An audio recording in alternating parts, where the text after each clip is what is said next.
No, I think I love that your definition of what a career is. That's really cool.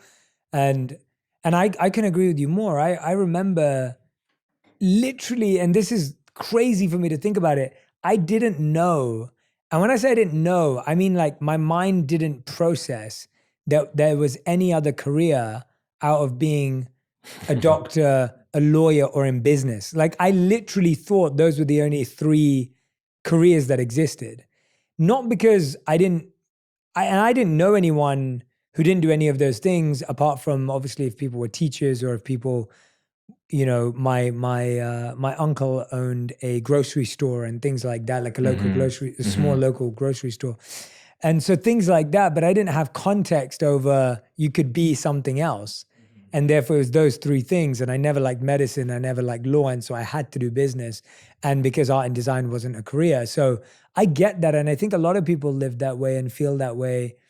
And I also think today we've created a culture where it's like, you have to be an entrepreneur. And that I disagree with too. Like, I don't think doing what you love means doing it as an entrepreneur. I think there are phenomenally talented people who work inside organizations. And when you think about some of the CEOs of the biggest companies today, they didn't found them. Like Sundar Pichai, who's CEO of Google, or Tim Cook, who's CEO of Apple. Like they didn't build those companies.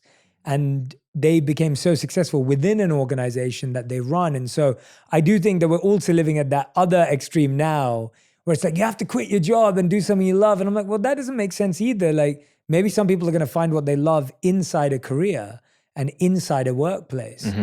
And I think both need to be managed. So we went from like, you have to work an amazing job as an engineer and do something you hate and get paid.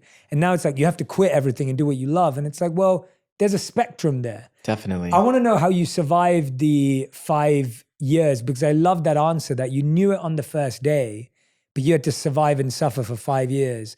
I think that's very, very real because you're in your head trying to figure that out. Like, how did you deal and cope with those 5 years?